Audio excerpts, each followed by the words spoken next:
God damn! Esse primeiro episódio foi muito bom! Poxa vida, Bassi, nunca pensei que uma história da reforma agrária fosse tão trágica. Calma aí, galera, que hoje a gente vai falar de coisa boa. Vamos falar como seria se o Brasil fizesse uma reforma agrária. Se? Vocês ainda não têm planos para isso? Saudações novamente, meu grande campesinato! Tudo bem com vocês? Na primeira parte desse vídeo, nós falamos de todo o contexto histórico, de toda a luta pela reforma agrária no Brasil. E se você não viu esse vídeo ainda, tá fazendo o que aqui, pô? Vai lá ver, assiste de boa, depois você volta aqui, pô. Nesse vídeo, nós vamos falar da importância de uma reforma agrária pro nosso país e todos os seus benefícios. Vamos falar também de alguns países que fizeram também a reforma agrária em algum momento de suas vidas. E no final desse vídeo, nós vamos sugerir formas para que você também possa contribuir com a nossa reforma agrária. Estão prontos? Então já deixa o like porque ajuda muitíssimo e o vídeo tá uma maravilha. E sem mais delongas, bora pro vídeo! Não quero me gabar, mas a minha reforma agrária foi uma das mais, se não a mais antiga de todas. Guilhotinando os seus reis fica fácil! A minha foi a mais famosa! Ah, não force a barra! Ainda sinto ódio daqueles kulaks. Já deu pra ver que rolou no mundo todo mesmo. Mas é claro, Brasil, desde o Alentejo até os campos da ira de Hokkaido!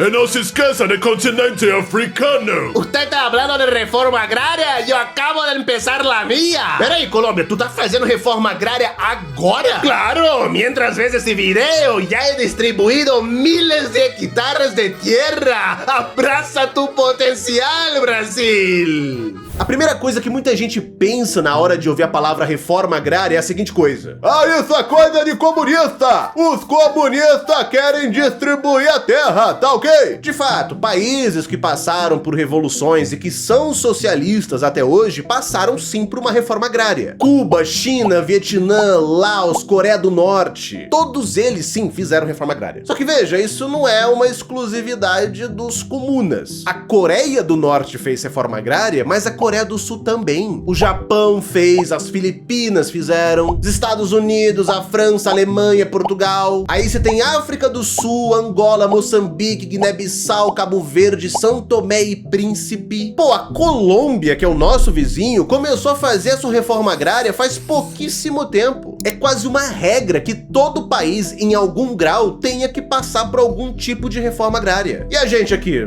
Bom, o Brasil tá com quase metade das suas terras na mão de apenas 1% da população. Caramba, mas pra ter tantas terras assim, deve ser um negócio lucrativo! É que não é qualquer negócio, é um agronegócio.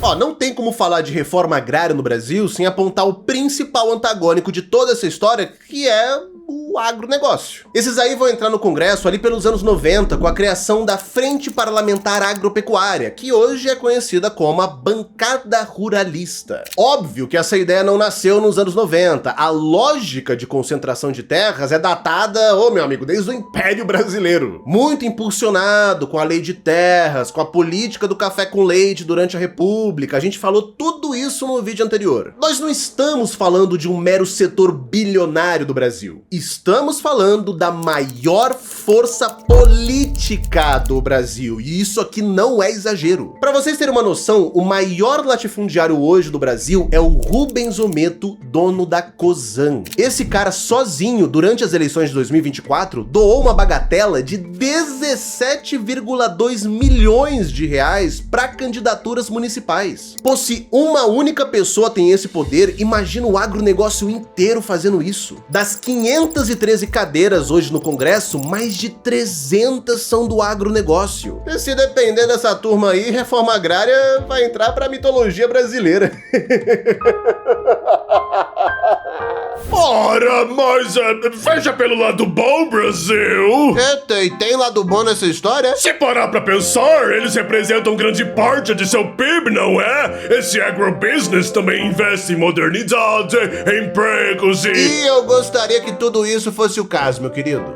É verdade, sim, que o agronegócio representa uma grande parcela do nosso PIB. Mas assim, gente, PIB alto não é sinônimo de que tá tudo mais melhor de bom, tá? PIB nada mais é do que a movimentação de dinheiro que acontece dentro de um país. Então, por exemplo, se todo mundo hoje no Brasil começar a pagar mais caro na conta de luz, o PIB também aumenta. Ficou bom as coisas? Melhorou? Não. Essa fascinação por ficar enaltecendo o tamanho do agro faz com que muita gente repita aquele slogan do agro é tech, agro é pop, agro é tudo. Inclusive dependente do capital estrangeiro. Pô, seria muito bom se no mínimo a gente pudesse falar que o agronegócio representa a nossa soberania enquanto Brasil, só que nem isso ele é capaz. Quase tudo que o agro usa hoje na sua produção tá vindo de fora. Máquinas agrícolas, equipamentos, sementes, fertilizantes e até agrotóxicos. Tudo isso vem de fora. E sabe por que vem de fora? Porque se tem uma coisa que o agronegócio coleciona é benefício fiscal. Ele é isento para poder importar tudo isso. E não é só para importação, tá? Para exportação também. Graças àquela lei que nós já repetimos aqui várias vezes, que é a Lei Candir. E toda essa importação e exportação isento de imposto tá acontecendo com o dinheiro do seu bolso. Porque quando você isenta o agronegócio, aquele imposto ele não vira poeira, ele não desaparece magicamente. Alguém tem que pagar. Você aí que tá pagando ICMS, ISS, PINs, COFINS, você está pagando impostos para compensar aquilo que o agro está deixando de pagar. Você está pagando proporcionalmente mais impostos do que o setor mais podre de rico do país. E para melhorar, a gente agora vai ter o crédito do Plano Safra, que vai ser ainda maior nesse ano de 2026. Ai, Pedro, mas o Plano Safra, o agronegócio tem sempre que devolver o dinheiro com juros. Nem sempre, porque parte desse crédito também é subsidiado pelo governo. Ou seja, o governo está pagando o que o agronegócio deveria devolver para nós. Ei! Que legal! Aí eu te pergunto, tu tá recebendo alguma coisa em troca? Tá voltando alguma parcela pra você desses lucros anuais bilionários que eles têm? Não tá voltando não, né? Ai, mas pelo menos eles dão emprego. Ah, mas claro, né? Quando não se tem reforma agrária, a pessoa que vai trabalhar no campo não tem muita escolha, né? Em algum grau da sua vida, ela vai ter que trabalhar pro agronegócio. Ou tu acha que o pequeno ou médio proprietário vai ter esses mesmos benefícios? Não vai ter não. Bombase, mas pelo menos seu agronegócio consegue alimentar seu próprio povo, não é?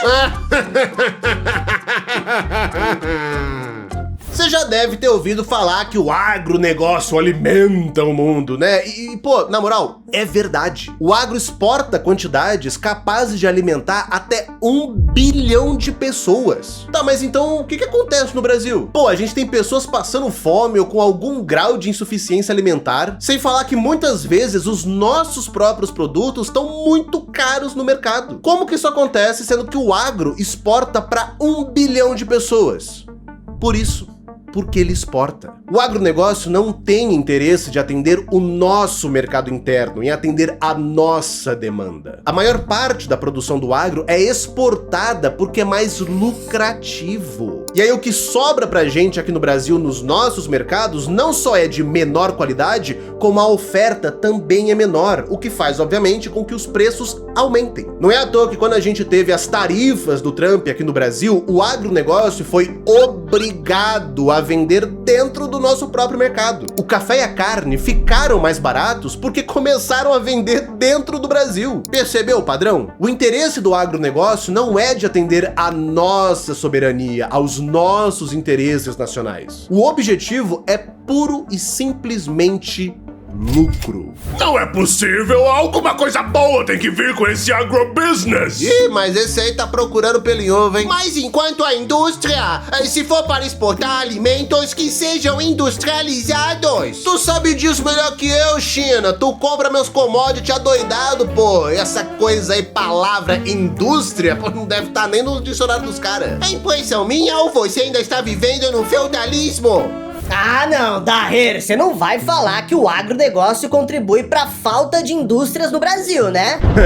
A gente já falou várias vezes aqui da Lei Candir e como que ela isenta na hora de importar ou exportar commodity, certo? Aquela coisa, tu vende o limão, tu não paga imposto, mas se tu vende a limonada, aí tu paga. Pô, pensa comigo, por que um produtor de café gastaria dinheiro pra poder torrar e embalar um café, sendo que ele pode só vender o grão do café e ficar isento de imposto? O incentivo aqui não está na industrialização, não está em criar um valor agregado. O incentivo aqui é pegar aquele produto in natura e vender ele como um commodity. E isso também afeta o preço no nosso produto nacional. Você já se perguntou como que a Suíça é um dos países que mais lucra com a exportação de café sem sequer ter um pé de café? Eles compram do nosso grão, torram, embalam e aí vendem de volta pra gente, na média, 77 vezes mais caro. Sabe aquelas cápsulas caríssimas de Nespresso? Aquilo ali é o nosso café. E a gente tá comprando de volta, não tô zoando, até 100 vezes mais caro. E aí, já agradeceu o agro hoje? Tá, já cansei de falar de tanta desgraça. Pô, parece que não tem solução pra isso. Claro que tem! Você precisa de uma reforma agrária! Hell yeah! 1862 mandou a Brussels! Toda a Europa se beneficiou com a reforma agrária, Brasil! Sim, é um golpe de mestre! E finalmente vamos propor uma solução. Talvez você tenha chegado até aqui nesse vídeo e pensado, Pô, mas reforma agrária fala de expropriação de latifúndio. e eu digo, sim, isso também pode estar incluído. E mesmo depois de tudo que a gente falou sobre agro, você chegar pra mim e falar, Mas Pedro, eu não quero que o agronegócio seja expropriado. Meu pai, a minha mãe, eles trabalham pro agronegócio ou tem ali uma terrinha com uma pequena participação no agro, enfim. Eu não quero que a minha família perca o emprego. e tá tudo bem você pensar assim. E se eu te disser que hoje no Brasil dá pra gente fazer uma reforma agrária sem sequer tocar no agronegócio? Nós vamos falar um pouquinho de números aqui, tá? Pode ficar um pouquinho chato, mas é muito importante, então se liga. O agro hoje representa 23% dos estabelecimentos agrícolas, enquanto ocupa 77% de toda a área agrícola total. Nesse caso, 270,4 milhões de hectares. A agricultura familiar, ao contrário, representa 77% dos estabelecimentos, mas ocupa apenas 23% da área agrícola total, ou seja, 80,9 milhões de hectares. Isso é o que já está sendo ocupado hoje para produção agrícola no Brasil, pegou? Tá, mas e as outras terras? Segundo o Embrapa, o Brasil tem hoje 28 milhões de hectares de terras improdutivas e degradadas. O que significa que essas terras estão vazias. Ou seja, não tem ninguém, não tem agro, não tem floresta, não tem reserva indígena, não tem nada. Pegou essa? Pegou? Segura aí. Vamos agora para o número de 100 terras. Segundo o levantamento do INCRA pela Repórter Brasil em 2025, hoje mais de 145 mil famílias são consideradas sem terras e que estão espalhadas em mais de 2 mil acampamentos em todo o Brasil. Certo? Certo. Se a gente pegar todas essas famílias e distribuir, 20 hectares de terras por família, é preciso apenas 2,9 milhões de hectares. Deu pra entender? Se a gente fizesse uma reforma agrária hoje e distribuísse só as terras vazias, não seria sequer preciso tocar no agronegócio. E ainda ia sobrar terra. O Brasil é gigantesco, rapaziada. Com uma reforma agrária, a gente consegue salvar o solo de estado de degradação, garante emprego para uma porrada de gente e o melhor, a gente ainda contribui para nossa soberania alimentar, com alimentos muito mais saudáveis, diga-se de passagem. Gente, o Brasil até hoje importa alimentos. Vamos combinar que não faz o menor sentido? Oh, então não precisa tocar no agrobusiness, Very nice. Se fosse comigo, não sobraria um latifúndio pra contar a história. O que me impressiona é que, mesmo assim, todos os políticos do agro são contra a reforma agrária. Não faz sentido. Mas por que isso, Brasil? Muitos diriam que o agro é só burro mesmo, sabe? Mas é que, na verdade, ele tem fome. Fome de poder. O maior impedimento da reforma agrária é o agronegócio e o seu braço político, que é a bancada ruralista. O agronegócio sabe que uma reforma agrária aumentaria sim a produção. A questão é que eles não estão preocupados com a produção. Estão preocupados com poder. Lembra do vídeo anterior que a gente falou da lei de terras e os seus motivos? Que era impedir o acesso à terra para que os trabalhadores e os ex-escravizados ficassem reféns dos latifundiários?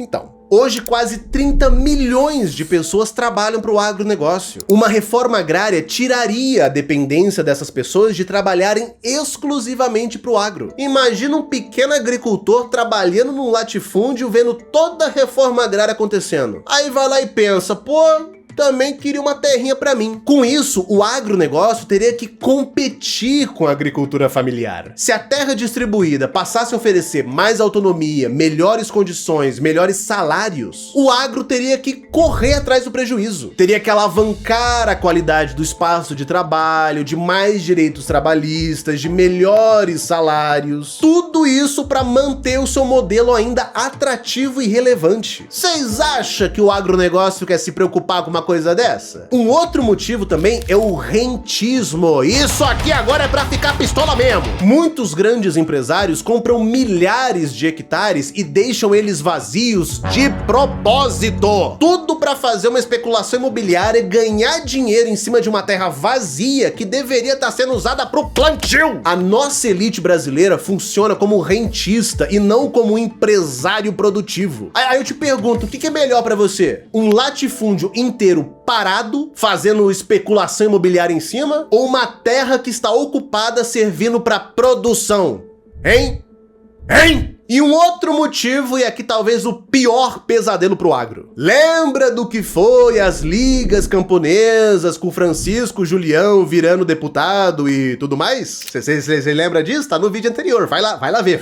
Pô, imagina o Congresso e o Senado cheio de liderança da agricultura familiar. Você acha que o agro vai querer competir as decisões políticas com esse grupinho? Imagina se esse mesmo grupinho consegue força para revogar a Lei Candir, ou até aumentar os benefícios fiscais para a agricultura familiar. Seria ruim para o agronegócio, né? Ou seja, o agronegócio, que nem precisaria ser tocado, só quer evitar qualquer tipo de competição, seja ela produtiva ou política. No final, os caras não estão preocupados com o Brasil, os caras estão preocupados com poder.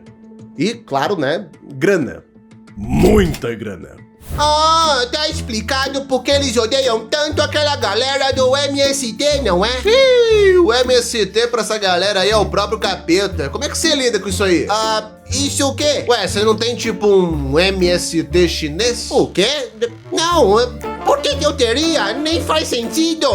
Não, eu não posso aceitar reforma agrária porque eu odeio o MST. O MST é criminoso. Eles invadem terras. Eles precisam acabar. Eu concordo. O MST precisa acabar. E para isso, nós temos que seguir o exemplo de outros países. Por exemplo, nós não vemos outros movimentos como o MST em outros países por conta desse motivo aqui. Existe algum movimento na China análogo ao que é o MST aqui no Brasil? Não, porque em 1949 eles fizeram reforma agrária. Vocês que querem tanto derrotar o MST, a fórmula é simples. Façam reforma agrária, no outro dia desaparece o MST. A base do MST são os sem terras. Se você faz a reforma agrária, se você distribui a terra, o movimento literalmente perde a sua base. Ele perde força, ele perde razão de existir, ele vira história, pô. Você não vê movimentos análogos ao MST na China, nos Estados Unidos, em países da Europa, porque eles já fizeram a reforma agrária. O MST não vai acabar nesse país enquanto a reforma agrária não for feita. Simples assim. Enfim, nós já estamos caminhando para o final e agora, com todas essas informações, fica aquela dúvida. O que fazer? Tu já sabe que existe uma concentração fundiária no Brasil. Existe um movimento para a reforma agrária. O que você pode fazer enquanto a isso? E aqui nós vamos dar 3 coisinhas. A primeira coisa é que, assim, eu poderia muito facilmente falar para vocês cobrarem dos seus prefeitos, deputados e por aí vai. Isso é importante fazer, não me leve a mal. Mas é mais efetivo quando você faz isso coletivamente. Estar em organizações, coletivos, movimentos sociais que falem, que apoiem a reforma agrária é muito importante. Cobrar a expropriação de terras improdutivas, como a gente já falou, não só é permitido por lei, como é o nosso dever. O governo atual, por exemplo, já sancionou 2,7 bilhões de reais destinados à reforma agrária. A cobrança tem sempre que continuar para que isso seja constante. Cobrar individualmente é muito bom, mas uma pressão organizada é muito melhor. Ah, não consigo entrar em nenhuma organização. Tudo bem, não tem problema, e aqui é o nosso segundo ponto. O seu apoio pode vir em conhecer de perto. Os movimentos de reforma agrária hoje no Brasil fazem feirinhas espalhadas por todo canto. Então já pesquisa aí, por exemplo, na internet, tipo feira agroecológica, feira da reforma agrária, feira orgânica e por aí vai. Pega aí um sabadão, leva a família e vá conhecer de perto. Quando você compra um saco de café proveniente da reforma agrária, você não só vai estar consumindo um produto 100% brasileiro, como você vai estar dando um apoio monetário para uma causa muito maior. E o terceiro caminho é mudar o discurso político. Sempre vai haver pessoas contra a reforma agrária e muitas vezes por questões ideológicas. E ao invés de brigar, o seu papel aqui pode ser de educar. Se alguém vier falar do tipo, mas a reforma agrária vai tirar a terra do agronegócio. Ao invés de partir pro ideológico, joga um dado técnico. Pô, mas tem 28 milhões de hectares de terra no Brasil que estão improdutivas. Dá pra distribuir tudo isso sem sequer tocar no agronegócio. Mas eu odeio o MST. Tá bom, então a gente faz uma reforma agrária, eles perdem a base e deixa de existir. Nós resolve duas questões com uma solução só. Afinal, os Estados Unidos não têm MST porque eles já fizeram a reforma agrária, né? E nesse processo, quando for conversar, tenha paciência. Porque no longo prazo, um bom agitador tem sempre que ser capaz de repetir e desenvolver uma mesma ideia de todas as suas formas possíveis. De novo e de novo. No resumo da ópera, nós dividimos aqui 3 ações, cobrar, comprar e conversar. Criamos aqui o CCC, que acabei de inventar aqui. E saiba que tudo que você fizer vai sim ter um impacto, porque uma grama de ação tem muito mais peso do que uma tonelada de teoria. É algo difícil? É, mas não é impossível. Vamos lembrar que a Colômbia, nosso vizinho, tá fazendo uma reforma agrária enquanto vocês estão vendo isso aqui, tá? Mas enfim, até lá tem muito chão e por agora nós encerramos esse vídeo. Essa foi a segunda parte do vídeo da reforma agrária. Nós não temos planos para uma terceira, A não ser que vocês queiram. mas aí eu já nem tenho o que falar, tá, gente? Aí vocês deixam a sugestão do que dá pra gente falar, outras coisas e por aí vai. Se você achou esse assunto legal, pô, já pede pro teu professor passar isso aqui na sala de aula. E você aí, prof, se esse vídeo aqui já tiver na sala de aula, tamo junto, hein? Mas enfim, muito obrigado a você que chegou até aqui. E caso você goste desse formato, considere dar seu apoio lá no apoia.se/oipedrodaher e a gente se vê num próximo episódio. Um grande beijo no coração. E fui!